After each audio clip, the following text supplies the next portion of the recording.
Party के निर्देश पर मैं पिछले 1 माह से देवली उनियारा विधानसभा में घूम रहा हूं।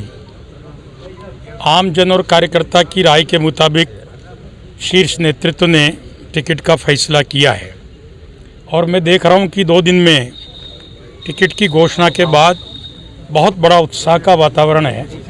आम कार्यकर्ता, आम जन राजेंद्र जी की लोकप्रिय, जनप्रिय और कार्यकर्ता की छवि के कारण बहुत प्रसन्न हैं और आज तो स्वयं हमारे मुख्यमंत्री महोदय राजेंद्र जी को आशीर्वाद देने और जनता से रूबरू होने एक महती जनसभा को संबोधित करने के लिए आ रहे हैं। और अब हमारे जोनापुरिया साहब जो यहाँ पर 10 साल तक सांसद रहे, आज हमारे बीच हैं। आप देखेंगे कि आज सायंकाल पूरी पार्टी एक मुखी होकर सामूहिक ऊर्जा से भारतीय जनता पार्टी का कमल खिलाने के लिए पुरजोर मेहनत करेगी और भाजपा की सरकार में एक और स्थानीय विधायक भेजकर यहाँ के विकास को सुनिश्चित करेगी। और जो फालतू की बातें लोग करना चाहते हैं उन सब के विराम लगेगा।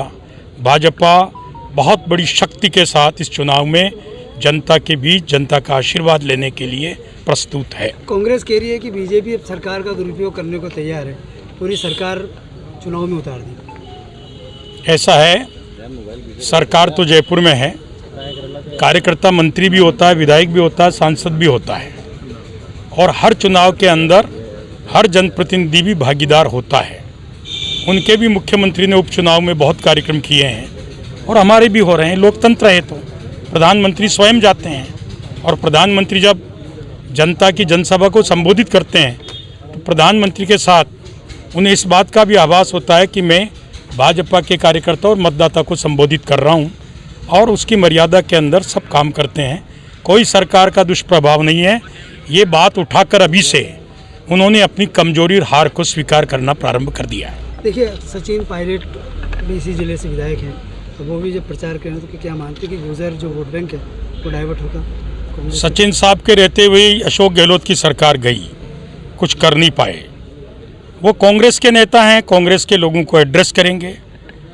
किसी व्यक्ति के कहने से कोई वोट डाइवर्ट होता है, वो समय लग गया। अब कोई भी जाति किसी भी एक नेता के पीछे नहीं है। वो अपनी विचारधारा के आधार पर और विकास को आधार मानकर, आम जन के दिमाग में 2 सवाल अभी हैं। पहला सवाल है, भाजपा का प्रत्याशी जीतेगा तो विकास ज़्यादा होगा भजनलाल जी की सरकार में, या कांग्रेस का जीत जाएगा तो ज़्यादा होगा। दूसरा सवाल एक और है, हरीश जी मीणा बहुत कद्दावर प्रशासनिक अधिकारी रहे हैं। उन्होंने पहले भाजपा से सांसद बन गए, फिर यहाँ से विधायक बन गए, फिर इस्तीफा दे दिया, फिर सांसद बन गए। उन्होंने आज के 8-10 महीने पहले देवली उनियारा क्षेत्र के जन विश्वास के धोखा दिया है। उसकी सजा और उसका सवाल का तीखा जवाब हरीश मीणा साहब को इस चुनाव में देना पड़ेगा। देखिए, क्या विजय बेसला को लेकर प्रत्याशी यहाँ से बनाया है, पहला उनका चुनाव है, क्या मानते हैं कितनी बड़ी वो चुनौती है?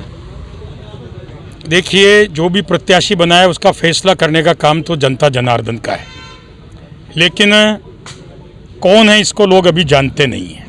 और इनको 3 लाख में से मेरे ख्याल से 90% मतदाता व्यक्तिगत रूप से जानते हैं कि राजेंद्र जी गुजर हैं। ये इनके लिए बहुत बड़ी उपलब्धि है।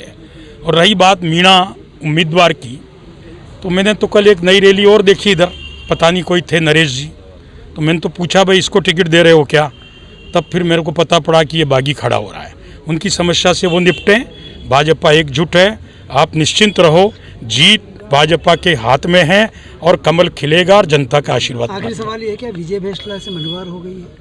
विजय जी हमारे आदमी हैं, पार्टी ने उनको टिकट देके नवाजा है, उनके पिताजी साहब को नवाजा है, चाहे प्रभुलाल जी हों चाहे विजय जी हों, सबसे मुलाकात भी हो गई है और आज शाम को आप सब कुछ प्रत्यक्ष देख लेंगे।